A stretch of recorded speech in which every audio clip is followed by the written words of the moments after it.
Question number 10 आपका graph है।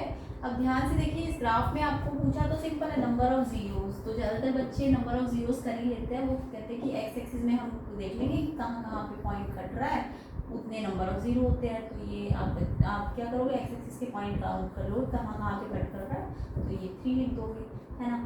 But यहाँ पे ध्यान से देखेंगे x equals to P Y है, फंक्शन y पे नहीं है, x पे नहीं है, y पे है। ये वाला तब होता है ये रूल जब फंक्शन पॉलिनोमियल आपका x वाला होता है, यानी कि y equal to P X होता है, तब आप x एक्सिस के नंबर्स काउंट करना।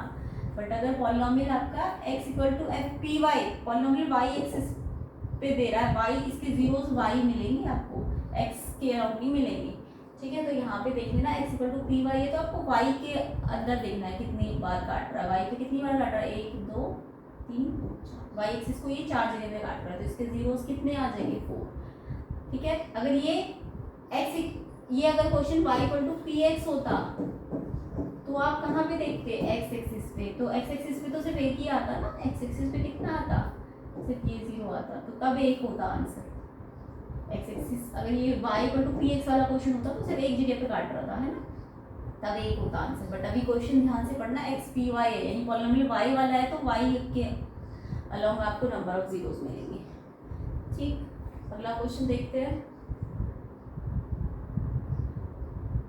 अच्छा, ये क्वेश्चन नंबर 12 एक और देखो, अगर ये क्वाड्रेटिक इक्वेशन दी है, इसके इक्वल रूट है, तो c की क्या वैल्यू होगी, c की आपको वैल्यू फाइंड करनी है।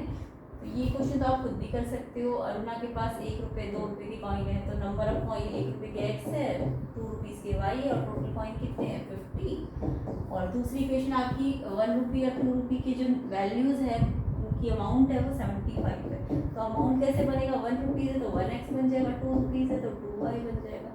अगर मान लो 5 रुपीज़ और 10 रुपीज़ होते तो 5x और 10y बन जाता, अगर होते 5 और 10 के ना, तो फिर अमाउंट आपका ये बन जाता।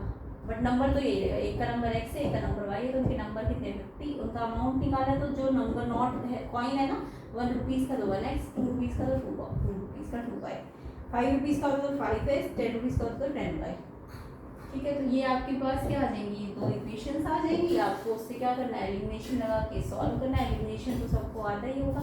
इसका आंसर 25 आएगा, आप करके देखो। ये वाला क्वेश्चन नंबर 12 देख लेते हैं। क्वेश्चन नंबर 12 में आपका if ax square plus bx plus c equal to 0 है और इक्वल रूट है, तो c की वैल्यू निकालनी है। तो जब भी क्वाड्रेटिक में इक्वल रूट बोलेंगे तो आपको डिस्क्रिमिनेंट को 0 रखना है। डिस्क्रिमिनेंट होता क्या है, डिस्क्रिमिनेंट होता है b स्क्वायर माइनस 4ac, ठीक है। तो याद रखिए, जब भी इक्वल रूट बोले क्वेश्चन में तो आपको डिस्क्रिमिनेंट को 0 रखना है इक्वल रूट्स के लिए। क्वेश्चन नंबर 12 कर रहे हैं। तो यहाँ पे आपको डिस्क्रिमिनेंट इक्वल रूट बोला था, हमने बोला d0 तो b स्क्वायर माइनस d क्या होता है, b square minus 4ac, b क्या होता है b स्क्वायर माइनस 4ac, उसको 0 कर दो। अब b स्क्वायर यही रहेगा, 4ac को इस साइड लेके जाओ, तो इक्वल रूट की क्या क्या कंडीशन हो सकती है, एक तो b0, एक b स्क्वायर माइनस 4ac 0, एक b स्क्वायर 4ac के इक्वल, और एक आपकी कंडीशन ये भी हो सकती है a और c के साइन पूछते हैं। तो देखो, अगर b स्क्वायर हमारा कुछ भी हो, प्लस हो चाहे माइनस हो, स्क्वायर है तो पॉजिटिव देगा। b अगर b स्क्वायर पॉजिटिव है तो ये साइड को भी अगर पॉजिटिव करना है तो ये दोनों या तो नेगेटिव साइन लेंगे या ये दोनों पॉजिटिव साइन लेंगे। तो a और c के साइन पूछते हैं इक्वल रूट्स में, तो a और c के साइन सेम साइन होंगे, या तो नेगेटिव होंगे या पॉजिटिव होंगे, यानी सेम साइन होते हैं इसमें।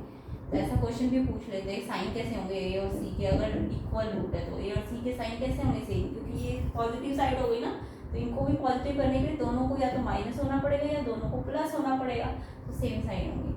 बट यहाँ क्वेश्चन में आपको c की वैल्यू निकालनी, तो c को यहीं रखो, b स्क्वायर ये 4a को इस साइड से इधर ले आओ, तो c की value b square upon 4a आ जाएगी, यानी कि ये वाला ऑप्शन है, डी ऑप्शन है इसका।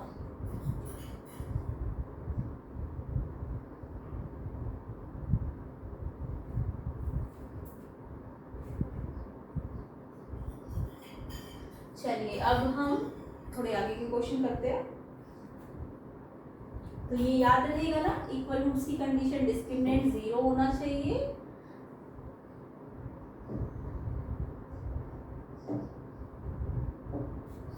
तो इक्वल रूट की कंडीशन में डिस्क्रिमिनेंट 0 होना चाहिए। दूसरा आपका b स्क्वायर माइनस 4ac 0 होना चाहिए, दूसरी condition.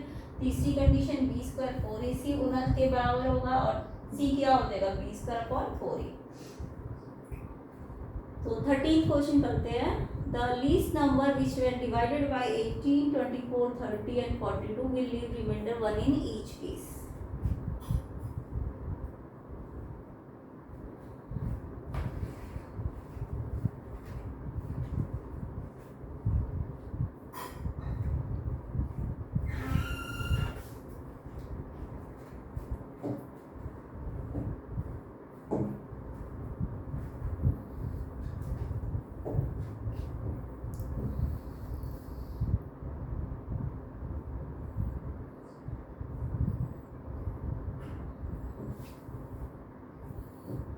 Question number 13.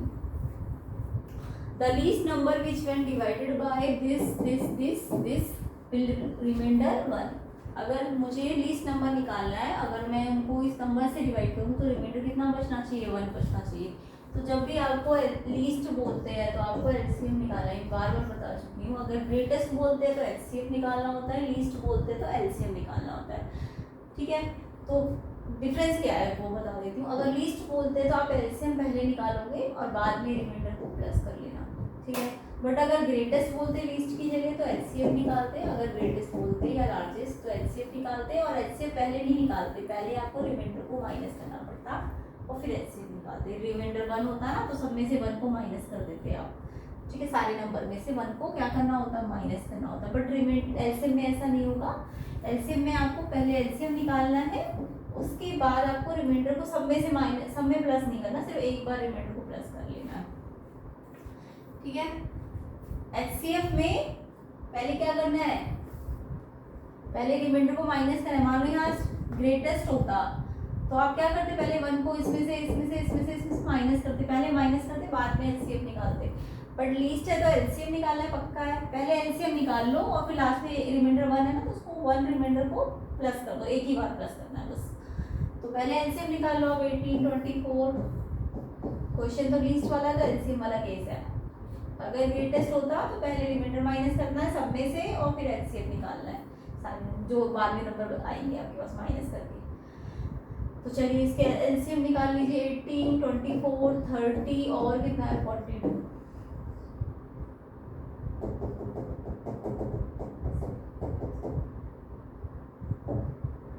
18, 24, 30 and 42।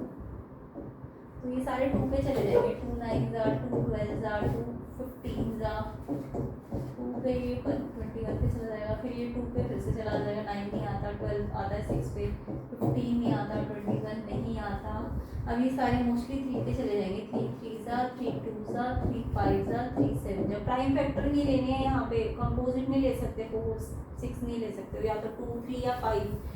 Starting cast किससे करनी है? 2 3 5 या फिर 7 7 पे नहीं तो 11 11 पे नहीं तो 13 13 पे नहीं तो 17 17 पे नहीं तो 19, यानी इनसे ही स्टार्टिंग करनी होती है प्राइम नंबर से। यहाँ पे कोई कंपोजिट नहीं आ सकता।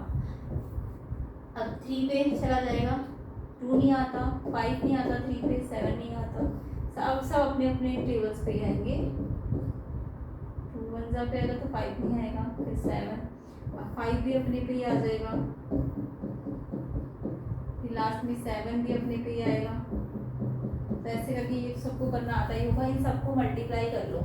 तो जब आप मल्टीप्लाई कर लोगे ना तो 2 2 जा 4, 4 2 जा 8, 8 5 जा 40, 40 8 2 3 3 जा 9, 9 7 जा 63।